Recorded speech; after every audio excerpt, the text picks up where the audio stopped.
So trichologists treat children, but should they? There are strict guidelines in treating children in medical and other clinical professions. There isn't in trichology. CQC usually requires clinics to register if they see children. The number of pediatric dermatologists in the clinic in the UK is unknown. I couldn't find a number, but it is expected to be low. And doctors can see children in this country with hair loss, but they're usually reluctant to treat. And they are confused with anything else which isn't patchy hair loss. Other healthcare professions have specific certifications for pediatric services. I did call and Google a couple of places like physiotherapists and chiropractors, and you have to do specific courses after you've qualified in that profession. There is great advice for people with children with alopecia. There's Alopecia UK who have some great stuff on their website, so always signpost to them. So I asked the trichology membership bodies about what to do with children and what's their stance on it. So the IoT do have a safeguarding children and vulnerable adults policy. Neil, who's joins us tonight, he sent me it. It's very robust. It's a great protocol. Anybody who's a member of the IoT who hasn't downloaded it, including myself, by all means, it's on the website, get it, especially if you see children, obviously.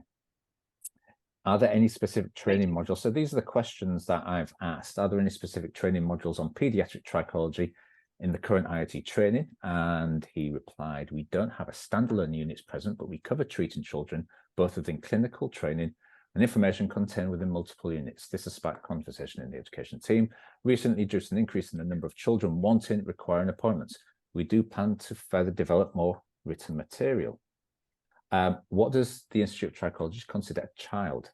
With the aforementioned policy, the IoT adopts the stance that a child is anyone who has not yet reached their 18th birthday. Treatments, topical treatments, some are deemed suitable and can be used on children above the age of 12 if the practitioner's insurance allows. This differs from policies. This differs between policies, so individuals need to check. It's advisable to gain authorization from the child's GP. Light therapy and high-frequency treatments are not deemed suitable for children. And when I re-asked, do I understand correctly that the members of the IoT can treat children in accordance with the code of conduct? Basically, the answer was yes, as long as you work within the code of professional ethics and code of conduct. Moving forward, sorry.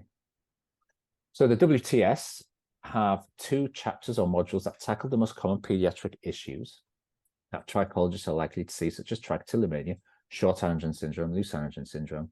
And in addition, they discuss other pediatric aspects during clinical training. If there is another more rare condition, such as pili-torti or uncoverable hair syndrome, then the trichologist should refer them to the pediatric dermatologist.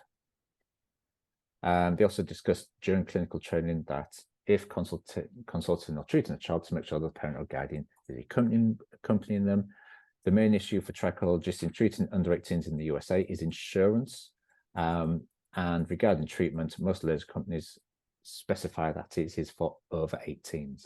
Most insurance coverages for adults only 18s.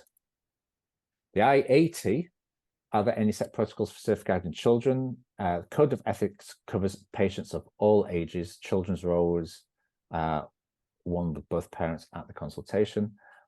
Are there any specific training modules? No, incorporate such problems in modules 8 to 18, loose Hannigan syndrome, alopecia areata, trichotillomania, hair shaft problems. What does the IIT consider 18? Less than 14. Of treatments the IIT trains their students in, are there any fit for children? Our therapies can be used with children, but the dosages adjust according to age. The British Hair Association of Restoration Surgeons, the affiliate trichologists, we do not have any set protocols, and we would not recommend consulting with or treating under 16-year-olds, 16 to 18-year-olds with parents only. So mandatory training. Now, mandatory training is a set of courses which healthcare professionals usually undergo. They are very basic CPD, usually done online, but mandatory means that you should do them. And in trichology, mandatory doesn't mean mandatory, but they are deemed necessary if you wish to prove that you're safe in practice. They're very, very easy to get. This is sort of a package that you can get for about 60 quid. And then you just move through these online, and then you sort of take a little test at the end, and it says, you've got 80%, try again, or you've got 85%, congratulations, here's your certificate. And then you move to the next one. And if you can see at the bottom there's safeguarding children level 1, safeguarding adults, safeguarding children level 2.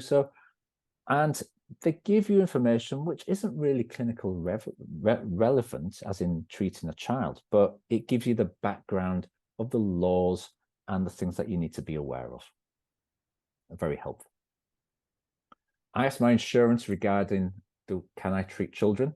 And my insurance policy personally covers all ages, but I don't perform any clinical treatment. So if you are unsure, definitely that is your first call tomorrow. But there isn't any specific standards. Membership bodies have separate codes of conduct which may or may not highlight safeguarding for children, but there's no set regulations, there's no set treatments, and there's no set protocols. So summary for you guys is that membership bodies acknowledge that their members can and may treat children. If present at all, the guidelines are vague, struck, flexible enough to know that you can practice, but doesn't give you very much regarding guidance. Again, there is practical information that you get from books saying, alopecia areata looks like this, Lou-Salinger syndrome looks like that. But dealing clinically with children, it seems there is a lack of information and a lack of education. Insurance companies have no issue with trichologists consulting with children as long as you check it.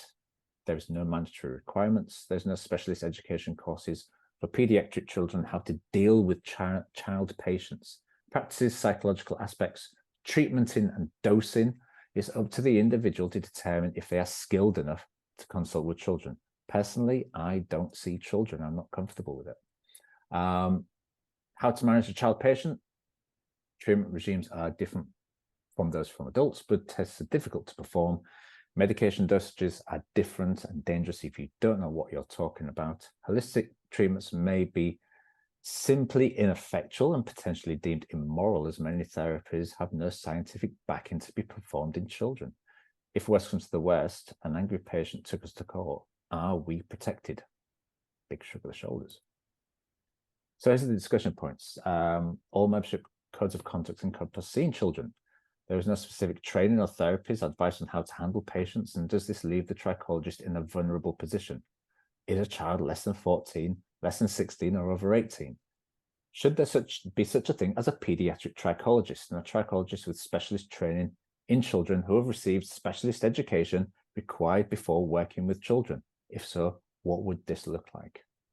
And just to whet your appetite for all this, this is our next web talk, which is on the 16th of May. It's at the time of 6 p.m. early, and it's Professor Bianca Pericini who is replicating a talk that she gave to the EHRS, the EHRS on alopecia in children. So there you go, don't miss that.